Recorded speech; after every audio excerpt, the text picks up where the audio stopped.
Wala akong rubber mallet, martilyo lang. Plastic naman to, hindi naman to mababasag. Malambot na kasi itong tiles na to. Tapos ito, lilinisan ko ito mga idol kasi madumi. Tapos i-grout ko ng kulay itim din yung grout nito. Bukas ito naman, saka yung kabila. Itong tiles na to. Tapos lang ito dumating.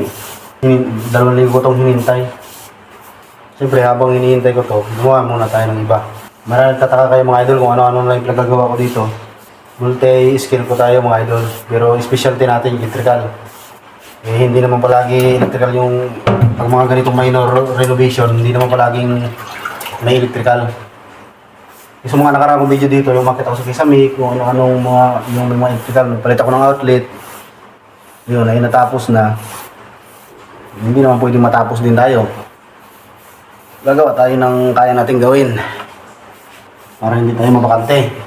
Kaya lahat ng trabaho pinag-aaralan natin para kung natapos yung ating electrical, eh, kailangan marunong tayo nito tiles.